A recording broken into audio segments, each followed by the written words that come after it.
Hello friends, welcome to the Devgun classes, the educational and professional classes for all competitive exam and also for the school students. NCERT के सारे points यहाँ included हैं, तो सभी के लिए beneficial है। कॉम्पिटिटिव एग्ज़ाम की प्रिपरेशन करने वाले कैंडिडेट्स हों या स्कूल के स्टूडेंट्स हों, सभी के लिए बहुत ज़्यादा ही बेनिफिशियल है। We are already started the chapter 1 of class 9 जिसका नाम है मैटर इन आवर सराउंडिंग। आज हम इसका सेकंड पार्ट करने वाले हैं, तो चलिए स्टार्ट करते हैं। Look at the content we had already covered up to here. Now, today we will study about the change of state of matter due to temperature.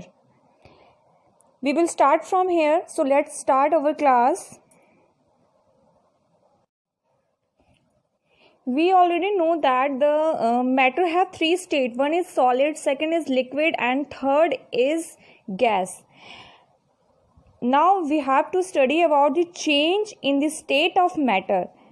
Matter की state में change जो आता है, यानी कि solid से liquid, liquid से gas, gas से solid, ये जो changes होते हैं ये matter के state changes होते हैं और इसके mainly two reasons होते हैं. First is due to effect of temperature and the second is due to effect of pressure. First of all, we study about the effect of temperature. हम सबसे पहले पढ़ने वाले हैं कि जो स्टेट है मैटर की वो चेंज होती है ड्यू टू टेम्परेचर. कैसे होती है? Let's see. We are already aware of the fact that kinetic energy, here is kinetic energy. What is kinetic energy? In any matter, when the particles get in motion, जब भी किसी भी matter में जो particles होते हैं वो motion में आते हैं, उनमें एनर्जी आती है, तो उसे काइनेटिक एनर्जी बोलते हैं, जिसकी वजह से पार्टिकल में जो है मूवमेंट स्टार्ट होता है. ठीक है. We are already aware of the fact that kinetic energy of the particle of a matter increase with the increase in temperature. जब भी हाई टेम्परेचर किसी मैटर पे आता है, यानी कि मैटर के टेम्परेचर को इंक्रीज़ किया जाता है, तो उसके जो पार्टिकल्स हैं वो वाइब्रेट होने शुरू हो जाते हैं, यानी कि उसमें काइनेटिक एनर्जी जो है स्टार्ट हो जाती है. Due to this reason in kinetic energy the particles start to vibrate with the greater speed. और जो पार्टिकल्स हैं उनके अंदर स्पीड आती है. The energy provided by the application of heat break the force of attraction between the particles. And क्या होता है कि हम सब जानते हैं जो सॉलिड होता है उसके जो पार्टिकल्स होते हैं बहुत ही क्लोजली बाउंडेड होते हैं. व्हेन वी अप्लाई हीट, और हीट के अप्लाई करने से टेम्परेचर इंक्रीज होगा. टेम्परेचर इंक्रीज होने से काइनेटिक एनर्जी बढ़ेगी. काइनेटिक एनर्जी के बढ़ने से क्या होता है, जो पार्टिकल्स होते हैं जो क्लोजली बाउंडेड होते हैं, आपस में बहुत ही क्लोजली जुड़े होते हैं, वो एक दूसरे से दूर हो जाते हैं क्योंकि उनमें मोशन स्टार्ट हो जाता है, एक दूसरे से दूर हो जाते हैं. As a result the particle leave their respective position and start moving freely. और वो अपनी जो है स्टार्टिंग पोजीशन उसे छोड़ देते हैं और मूव करना स्टार्ट कर देते हैं. For example, here is ice. We all know कि आइस क्या है, एक सॉलिड है.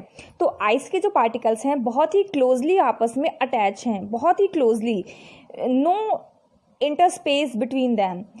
और व्हेन वी अप्लाई हीट, जब भी हम इस पर हीट अप्लाई करेंगे इसका टेम्परेचर इंक्रीज होगा. और टेम्परेचर इंक्रीज होने से क्या होगा कि जिसके पार्टिकल्स हैं वो मूव होने शुरू होंगे. क्यों? क्योंकि काइनेटिक एनर्जी इंक्रीज हो गई और पार्टिकल्स जो हैं वो क्या हो गए, एक दूसरे से दूर हो गए, सेपरेट हो गए. और जैसे ही एक दूसरे से दूर हुए इनका जो स्टेट है वो चेंज हो गया.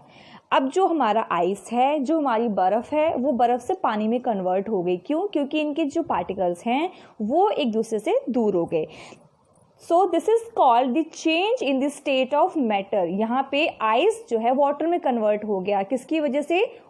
आपके जो टेम्परेचर में इंक्रीमेंट की उसकी वजह से. ठीक है.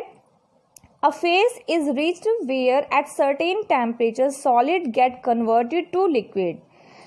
This temperature at which a solid melts and convert into liquid at the atmospheric pressure is termed as melting point. क्या मीन्स है इसका कि जो हमारा एटमॉस्फेरिक टेम्परेचर है उस टेम्परेचर पे जो हमारा आइस है वो वाटर में कन्वर्ट हो जाए, यानी कि हम इस पर कोई भी एक्स्ट्रा हीट अप्लाई नहीं कर रहे। हमारा जो नेचुरल जो एटमॉस्फेयर का टेम्परेचर है उस टेम्परेचर पे आइस जो है वो वाटर में कन्वर्ट हो रहा है, तो वो जो पॉइंट है उसे बोलते हैं मेल्टिंग पॉइंट। और वी ऑल नो दैट कि जो आइस होता है उसका फ्रीजिंग पॉइंट 0 डिग्री सेल्सियस होता है, और जब भी ये टेम्परेचर इंक्रीज होगा तो जो आइस है वो मेल्ट होनी शुरू हो जाएगी। क्यों? क्योंकि वो उसका मेल्टिंग पॉइंट है। Okay, now see, on application of more heat the particles of water start moving faster. अब आइस से तो हमने वाटर कन्वर्ट कर लिया, एक स्टेट चेंज हो गई। Now we have to change water to gas, another state change करना है हमें।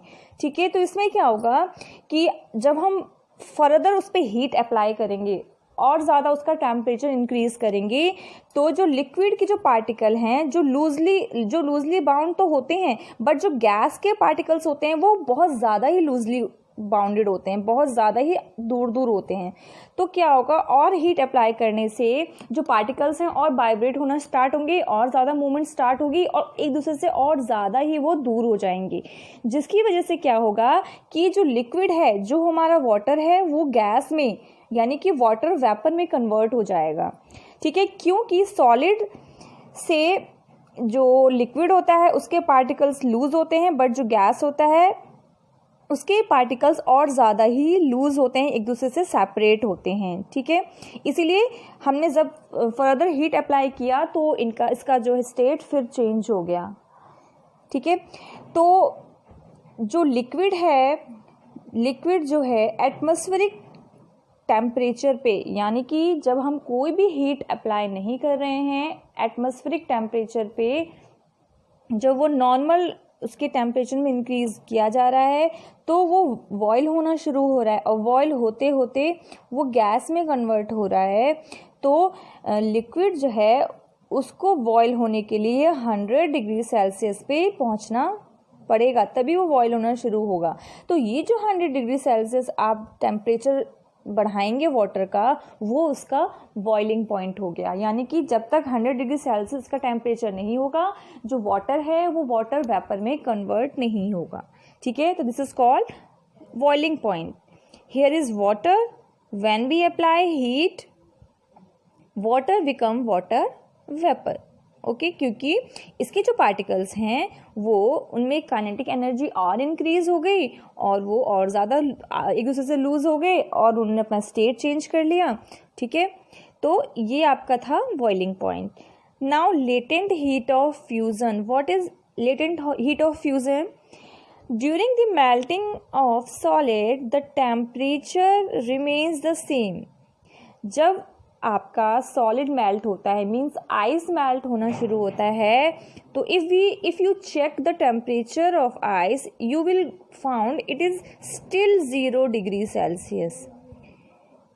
वाई? हम तो इसके टेम्परेचर को इंक्रीज कर रहे हैं, फिर भी ये 0 डिग्री सेल्सियस क्यों है? Let's see. The heat get used up in overcoming the force of attraction between the particles of matters. जो हीट हम अप्लाई कर रहे हैं उस हीट का यूज़ पार्टिकल्स कर रहे हैं किसके लिए? एक दूसरे के अंदर अट्रैक्शन को बढ़ाने के लिए, ताकि वो जो है क्या हो जाए, अट्रैक्शन को घटाने के लिए क्या हो जाए, एक दूसरे से दूर हो जाए। तो वो जो एनर्जी हम उसको दे रहे हैं, हीट उसको दे रहे हैं, उस हीट को यूज़ करके जो पार्टिकल्स है एक दूसरे से दूर जा रहे हैं। ठीक है, the heat energy is being absorb by the solid ice without any rise in temperature. क्योंकि पार्टिकल्स इसको यूज़ कर रहे हैं, यानी कि सॉलिड इसको एब्जॉर्ब कर ले रहा है इस हीट को, इसकी वजह से जो सॉलिड आइस है उसका टेम्परेचर नहीं बढ़ा, बल्कि उस टेम्परेचर को यूज़ करके पार्टिकल्स वाइब्रेट होने शुरू हुए। This heat is regarded to be hidden in content of the container. इसे हम बोलते हैं कि जो हीट है उसे सॉलिड ने हिडन कर दिया, इसको अब्जॉर्ब कर लिया, तो इस हीट को बोलते हैं लेटेंट हीट। ठीक है, वो हीट जो छिपी हुई है, जो किसी ऑब्जेक्ट के टेम्परेचर को नहीं बढ़ा रही बल्कि टेम्परेचर को यूज़ कर रही है वाइब्रेशन के लिए, ताकि पार्टिकल का स्टेट चेंज हो सके, मैटर का स्टेट चेंज हो सके। ठीक है, this is solid, heat apply कर रहे हैं, लेकिन स्टिल जो है बर्फ़ 0 डिग्री सेल्सियस होगा जब तक कि पूरा जो आइस है वो लिक्विड में कन्वर्ट ना हो जाए, तो उसको लेटेंट बोलेंगे। एक और टर्म हम इसको यूज़ कर सकते हैं, the amount of energy. Latent heat वो अमाउंट है एनर्जी का जो यूज़ हो रहा है 1 kg of solid to liquid at atmospheric pressure. जब तक कि पूरा का पूरा जो 1 kg सॉलिड है वो लिक्विड में कन्वर्ट नहीं हो जाएगा तब तक उसके टेम्परेचर में इंक्रीज नहीं होगा, इसको लेटेंट हीट बोला जाता है। Then latent heat of vaporisation, this is the same but use in the case of liquid. Liquid के केस में यूज होगा, अदरवाइज सेम है। क्या होता है, जब तक कि 1 kg ऑफ लिक्विड को हम बॉईल करते हैं और पूरा का पूरा वो बॉईल होके वेपर में नहीं कन्वर्ट हो जाता, तब तक लिक्विड का जो टेम्परेचर है वो सेम रहेगा। The term latent heat of vaporisation can be defined as the amount of heat needed for conversion of 1 kg of liquid at its boiling point to gas at the same temperature. It differ among the different liquid.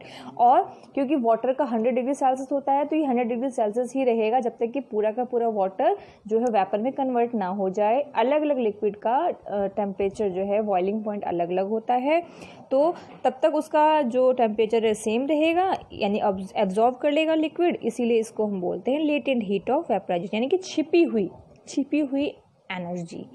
ठीक है, solid के case में fusion था और liquid के case में vaporisation है। Okay, same वही चीज़, ये लिक्विड है, इसको हम हीट कर रहे हैं और ये वेपर में कन्वर्ट हो रहा है और इसका टेम्परेचर जो है वो सेम बना रहेगा जब तक कि पूरा का पूरा जो लिक्विड है वो वेपर में कन्वर्ट ना हो जाए। ठीक है, particles of water vapor at 100 degrees Celsius have more energy than the liquid of water at the same temperature. This is due to that absorption of extra energy in the form of latent heat of vaporization. क्या बोल रहा है, जो particles हैं water vapour के वो 100 degree Celsius पे more energetic होते हैं क्योंकि वो उन्होंने एक्स्ट्रा हीट एब्जॉर्ब की हुई है एज़ कम्पेयर टू वो वाटर जो नॉर्मल रूम टेम्परेचर पे रहता है, क्योंकि लेटेंट हीट में एक्स्ट्रा हीट एब्जॉर्ब की जाती है इसलिए वो ज़्यादा ही एनर्जेटिक होते हैं। थैंक्स फॉर वॉचिंग, आज के लिए इतना ही। मिलते हैं अपनी नेक्स्ट वीडियो में, यानी कि चैप्टर 1 के नेक्स्ट पार्ट में। तब तक के लिए keep smiling, keep studying. Thank you so much.